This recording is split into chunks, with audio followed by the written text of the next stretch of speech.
After my husband died, his in-laws kicked me out of our home, but that turned out to be the biggest mistake they ever made, one they would live to regret. You know, some people say you can tell a lot about a marriage by how a couple fights. Well, David and I, we fought about stupid stuff. Like whether the coffee maker belonged on the left side of the counter or the right, or if his collection of vintage baseball cards should go in the basement or the spare bedroom closet. "Sarah, babe, you're overthinking the whole counter situation again," David would say, that crooked grin spreading across his face while he wrapped his arms around me from behind. The man had this way of making even our most ridiculous arguments feel, I don't know, important somehow. We'd been married 3 years, living in this gorgeous craftsman house in Portland that had been in his family forever. His grandfather built it back in the 50s, solid oak floors, original crown molding, one of those big front porches where you could actually picture yourself growing old. The place was worth about $850,000 now, maybe more with how crazy the market had gotten. David inherited it when his grandpa passed, and honestly, his parents Eleanor and Robert never quite got over that. You could see it in their eyes every time they visited, this tight-lipped disapproval, like David had somehow stolen their birthright. Eleanor would run her fingers along the kitchen counters with this possessive touch, commenting on how the house needed a woman's attention before I came along. But whatever, David and I were solid. He worked in tech, some startup that was actually doing pretty well, and I had my graphic design business running out of the converted sunroom. We weren't rich, but comfortable enough to talk about kids, maybe getting a dog. Then, March 15th happened. I was working on a logo redesign for this local brewery when David called from his office. "Hey, I'm feeling weird," like chest-tight weird. His voice sounded off. Strained. "Weird how? Should I come get you?" "Nah, probably just stress. Big presentation tomorrow and..." The line went quiet for a second. "Actually, yeah. Maybe come get me." By the time I got to his office building, the paramedics were already loading him into the ambulance. Heart attack. 34 years old, ran 5 miles every weekend, ate his vegetables like a good boy, just gone. The doctor said it happens sometimes. Genetic thing.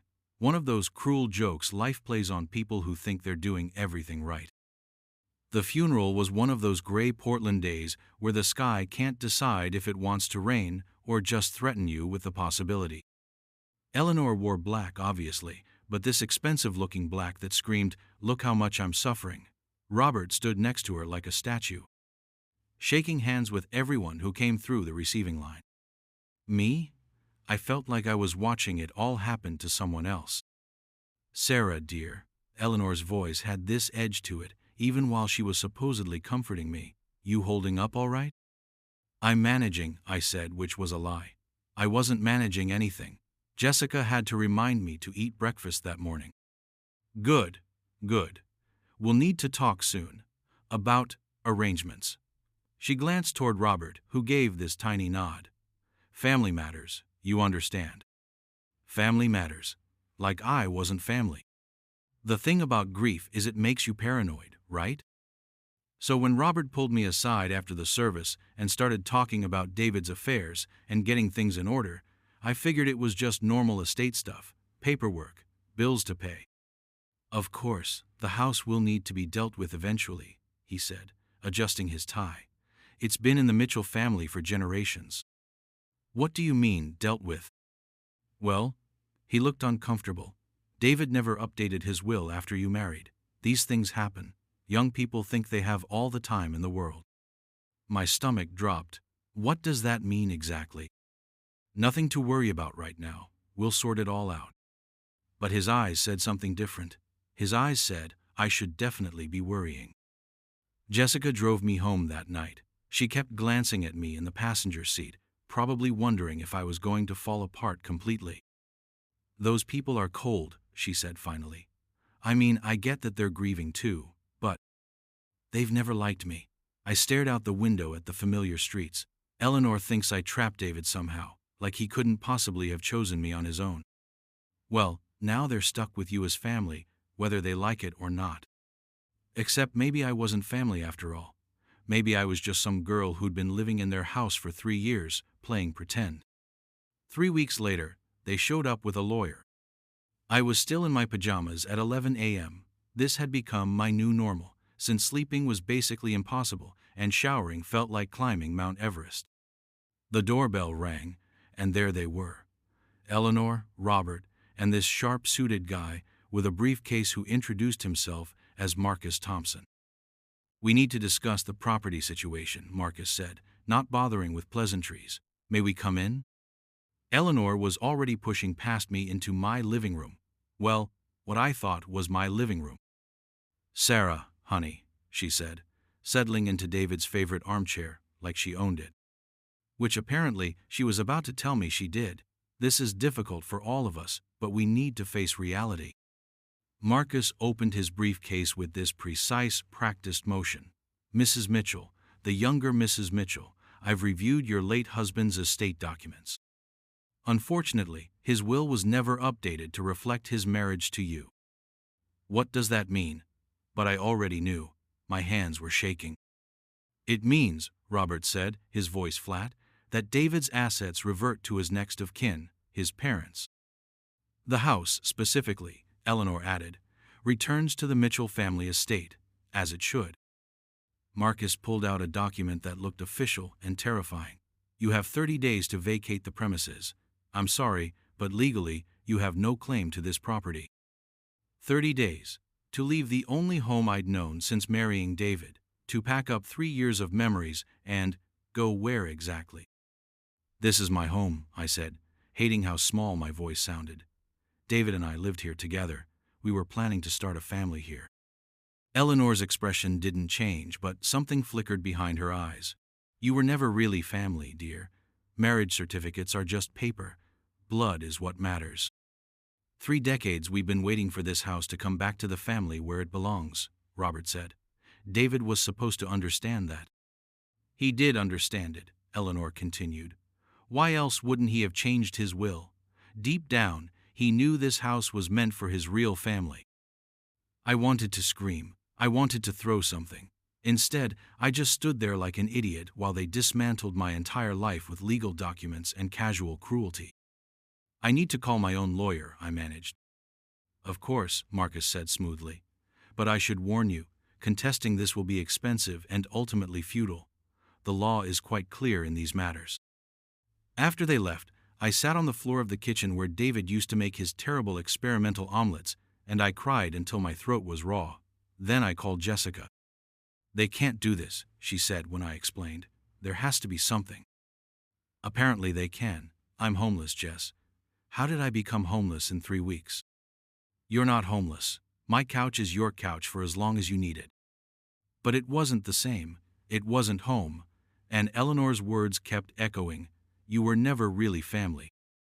Living on Jessica's couch was like being in some weird limbo between my old life and whatever came next.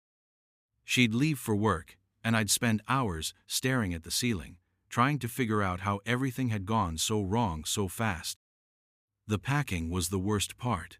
Going through David's things, our things, deciding what fit in storage boxes and what had to be left behind. Eleanor kept stopping by to check on the packing progress, which really meant making sure I wasn't stealing anything that belonged to the family. "Oh, you're taking the wedding china?" she asked one afternoon, watching me wrap our plates in newspaper. "I assumed you'd leave those. They were David's grandmother's, after all." Everything was David's grandmother's or David's father's or somehow connected to the sacred Mitchell bloodline. According to Eleanor, I was basically a 3-year house guest who'd overstayed her welcome. But then Jessica made me an appointment with her lawyer friend, this no-nonsense woman named Patricia, who specialized in estate planning. "Look," Patricia said after reviewing what few documents I had, "this situation is unfortunately legal, but let's make sure we're not missing anything. Did David have any other assets? Business partnerships? Investments?" I don't know. He handled most of the financial stuff." "What about life insurance through his work?" That stopped me cold. Life insurance. How had I not thought about life insurance? There might be something. He mentioned it once, but I never paid attention to the details. Patricia made some calls.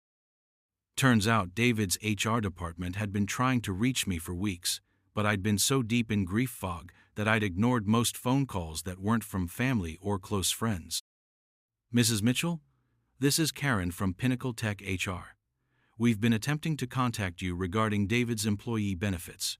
There are some forms you need to sign. 3 days later, I was sitting in Patricia's office, staring at documents that changed everything. Life insurance policy, $2.3 million. Beneficiary, Sarah Mitchell. But that's not all, Patricia said, spreading out more papers. Your husband owned a 50% stake in his company's subsidiary, that startup he was always talking about. It just got acquired by Google for $9.6 million. The room spun a little. What does that mean? It means you're inheriting approximately $4.8 million from that sale. And there's this. She slid another document across the desk. Investment portfolio he'd been building since college. Stocks, bonds, some cryptocurrency that's apparently done very well. Current value, $1.2 million. I stared at the numbers until they blurred together. $8.3 million, while Eleanor and Robert were kicking me out for a house worth less than $1 million. Did they know? I asked. David's parents, did they know about any of this? Patricia shrugged. If they did, they're even stupider than they appear, because none of this goes through probate. You're the direct beneficiary on everything. The insurance money hit my account on a Tuesday. By Thursday, I'd put an offer on a house 6 blocks away from my old place, a gorgeous modern build with floor-to-ceiling windows and a kitchen that would make David weep with joy. $1.5 million, and I paid cash. Eleanor called that weekend. Sarah, dear, I hope there are no hard feelings about the house situation. Family business can be so complicated. No hard feelings at all, I said, watching the movers unload my new furniture through those beautiful big windows. Wonderful. I was thinking perhaps we could have lunch soon. Discuss some family matters. Family matters, right. What kind of family matters, Eleanor? Her voice got careful. Well, Robert and I have been thinking. Perhaps we were hasty about the house. There might be room for negotiation, if you're interested in staying. Too late, I thought. Way too late. That's thoughtful of you, but I've already found a new place. Oh, well, I'm sure it's nice. It's perfect, actually. Much better than the old house. More space, better neighborhood. I'm very happy with the upgrade. Silence on the other end. Then, upgrade. David left me quite comfortable, it turns out. More comfortable than any of us realized. More silence. I could practically hear the wheels turning. Sarah, I think we may have gotten off on the wrong foot. You're David's wife, which makes you family, and family should stick together. Perhaps we could discuss. I'm sorry, Eleanor, but I have to run. The interior designer is here. I hung up and smiled for the first time in weeks. My phone buzzed immediately. Eleanor calling back. I let it go to voicemail. The next day, Robert showed up at my new house. Just showed up, like that was normal behavior. Impressive place, he said, craning his neck to see past me into the foyer. Must have cost a fortune. Can I help you with something, Robert? Eleanor and I have been talking. We think there might have been some misunderstandings about the inheritance situation. What kind of misunderstandings? He shifted uncomfortably. Well, we assumed David's assets were limited to the house and some savings. We didn't realize there were other complications.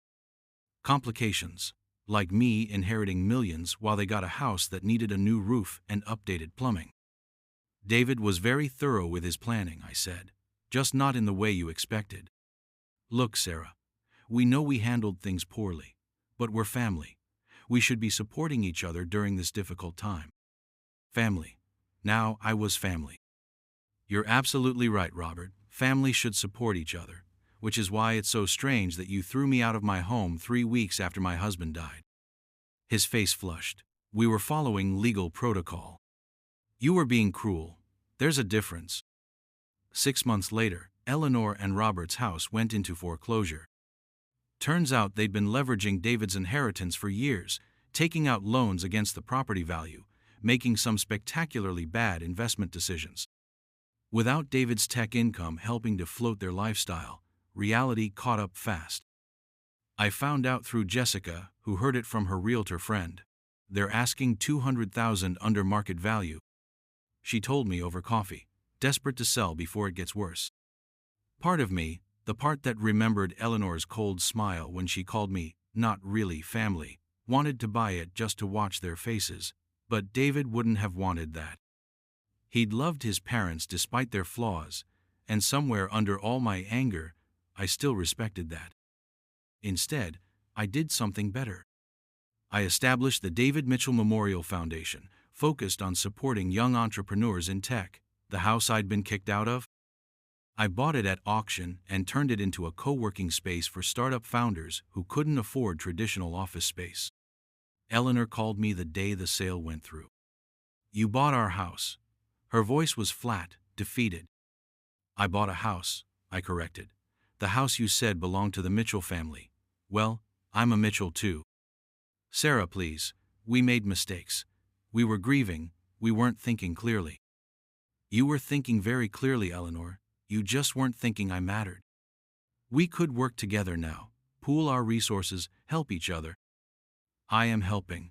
The foundation has already funded 12 small businesses. David would be proud of what we're building in his memory." "What about us? What about family?" I looked out my window at the garden David and I had planned but never planted, now blooming with flowers I'd chosen myself. "You taught me something important about family, Eleanor. You taught me that the people who matter are the ones who show up when things get hard, who choose you, not just when it's convenient, but when it costs them something." "We're sorry. We're truly sorry." "I know you are, but sorry doesn't undo standing in my living room and telling me I was never really family. Sorry doesn't undo making me pack my husband's clothes while you watched and commented on what I could keep." She was crying now. I could hear it in her voice. "We lost our son too, Sarah." "Yes, you did. And instead of grieving together, you chose to make me an enemy. You chose cruelty over compassion. That was your decision." After I hung up, I sat in my beautiful house with its perfect kitchen and its view of the mountains, and I felt, not happy, exactly. David was still gone. That hole in my life would always be there. But I felt something close to peace. The foundation was thriving. My design business had exploded after I threw myself into work. Apparently, grief makes you either completely unproductive or ridiculously focused, and I'd gotten lucky with the latter. I was dating someone new, a kind man who understood that I'd always loved David but had room in my heart for new things too. Eleanor and Robert eventually moved to a small apartment across town. I heard, through mutual friends, that they'd had to sell most of their furniture, that Robert had taken a job at 68 because their retirement savings were gone. Part of me felt bad for them. They were old, and they'd lost their son, and now they'd lost everything else through their own stubbornness and pride. But mostly, I felt grateful that David had loved me enough to secure my future, even if he'd never imagined I'd need that security so soon. Grateful that their cruelty had backfired so spectacularly. Grateful that I'd learned I was stronger than I thought, that I could build something beautiful from the worst thing that had ever happened to me. The last time I saw Eleanor was at the grocery store. She looked older, smaller somehow. She saw me first, and for a moment, I thought she might come over, might try one more time to bridge the gap between us. Instead, she turned and walked away. Maybe that was for the best. Some mistakes are too big to come back from.